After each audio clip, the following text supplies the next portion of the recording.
ताज़ा तरीन वीडियोस के लिए हमारा चैनल सब्सक्राइब कर बेल आइकन पर प्रेस कीजिए ताकि आपको मिले हर अपडेट सबसे पहले। बैरूनी दुश्मनों के तमाम हरबों और चालों से तो हम आगाह हैं, मगर हमें अंदरूनी इंतशार फैलाने वाले कुछ अनासर के साथ सख्ती से निपटना होगा। हम सब के लिए लम्हा फिक्रिया है कि कुछ लोग मुल्क दुश्मन अनासर के हाथ में इस्तेमाल हो रहे हैं। इस मनूवर या तदबीर को उर्फ़ आम में हाइब्रिड या फिफ्थ जनरेशन वॉर कहा जाता है। इसका मकसद पाकिस्तान की जड़ों को खोखला करना और मुल्क की सालबियत को नुकसान पहुँचाना है।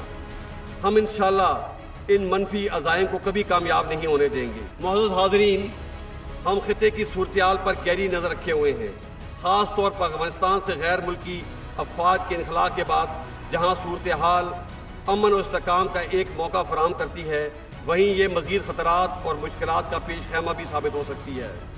हम अफगानिस्तान के बरादर अवाम की सलामती और तरक्की के लिए ख्वाहिशमंद हैं और ये तवक्को रखते हैं कि अक़वाम मुत्तहिदा समेत खित्ते और दुनिया की बड़ी ताकतें अफगानिस्तान में पायदार अमन के लिए अपना मुस्बत किरदार अदा करेंगी। मैं ये वाज़ेह कर देना चाहता हूँ कि पाकिस्तान और हिंदुस्तान के ताल्लुकात के दरमियान कश्मीर का मसला कलीदी हैसियत रखता है। हम कश्मीर के बारे में हिंदुस्तान के 5 अगस्त 2019 के तमाम यकतरफा और गैर कानूनी इक़दाम को रद्द करते हैं जो तमाम बैनुल-अक़वामी असूलों के मुनाफी हैं।